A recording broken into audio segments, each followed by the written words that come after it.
কক্সবাজারে কিন্তু বন্যায় ব্যাপক ক্ষয়ক্ষতির আশঙ্কা রয়েছে। বন্যা দুর্গত অঞ্চলে বাড়ছে মানুষের হাহাকার।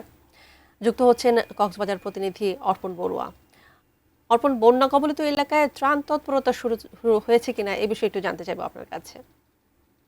গতকাল থেকে শুরু হয়েছে, তবে যে পরিমাণ মানুষ ক্ষতিগ্রস্ত হয়েছে, দুর্ভোগে আছে, সেই তুলনায় কিন্তু ত্রাণের যে তৎপরতা সেটি একেবারে অপ্রতুল।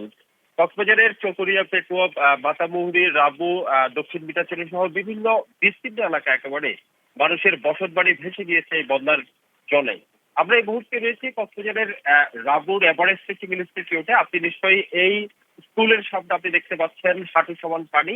এখানে যারা শিক্ষার্থীরা রয়েছে তারা কিন্তু এখানে চলাচল করতে, তাদের স্কুলে যাতায়াতের ক্ষেত্রে তাদের ব্যাপক সমস্যার মুখোমুখি হতে হচ্ছে। হাঁটু সমান পানি দিয়ে মানুষ ঠিকই এইভাবে কিন্তু শিক্ষা প্রতিষ্ঠানে শিক্ষার্থীরা যাতায়াত করছে। বিদ্যালয় ডুবে গিয়েছে, কলেজ ডুবে গিয়েছে। আমরা বিশেষ করে সাইক্লোন সেন্টার গুলো চকরিয়া, পেকুয়া, সেখানে মানুষ বসত বাড়ি থেকে যে জায়গাটায় আশ্রয় গ্রহণ করবে সেই সাইক্লোন সেন্টারও কিন্তু ইতিমধ্যে পানির নিচে রয়েছে বলে আমরা জানতে পেরেছি, এবং আমরা ইতিমধ্যেই সরেজমিনে পরিদর্শন করে বিষয়টি আমরা একটি নিউজের মাধ্যমে তুলে ধরেছি। আরেকটি বিষয় জানাতে চাই যে আহ, জেলা প্রশাসন আমাদেরকে জানিয়েছে ইতিমধ্যে দুর্যোগ এবং ত্রাণ ব্যবস্থাপনা মন্ত্রণালয় থেকে কক্সবাজার জেলার জন্য 30 লক্ষ টাকা নগদ বরাদ্দ করা হয়েছে। পাশাপাশি 400 মেট্রিক টন, দুঃখিত, 400 মেট্রিক টন চাল বরাদ্দ করা হয়েছে। এই মুহূর্তে একটু কথা বলতে চাই, এই দুর্ভোগের অবস্থাটা কবে থেকে এখানে শুরু হয়?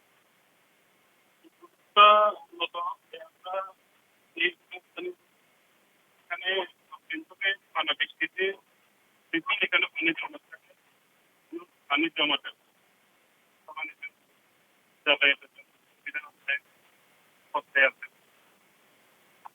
কক্সবাজারের বিভিন্ন অঞ্চলের অবস্থা কিন্তু এখন ঠিক এইভাবেই বিভিন্ন জায়গায় ঠিক এইভাবে জনদুর্ভোগ তৈরি হয়েছে, ব্রিজ এবং কালভার্ট ধসে পড়েছে। বিশেষ করে আরেকটি বিষয় জানিয়ে রাখতে চাই, রাবু এবং নাকফুলছড়ি সড়কে যে বেলি বৃষ্টি রয়েছে, সেই বেলি বৃষ্টি ধসে পড়ার আশঙ্কায় ইতিমধ্যে সেখানে যান চলাচল বন্ধ রয়েছে। জনদুর্ভোগ ইতিমধ্যেই চরমে পৌঁছেছে।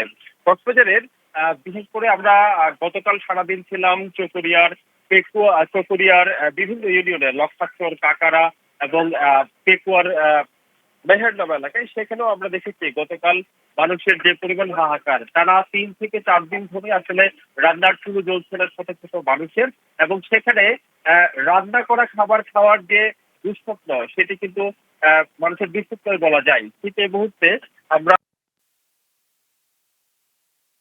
চিত্র সেটি কিন্তু একেবারে চরম পর্যায়ে গিয়ে পৌঁছেছে। তো সরকারি সহায়তার যে বিষয়টি সেটি কিন্তু অপ্রতুল বলেই বানভাসি জানিয়েছে। এটি কিছু দেখার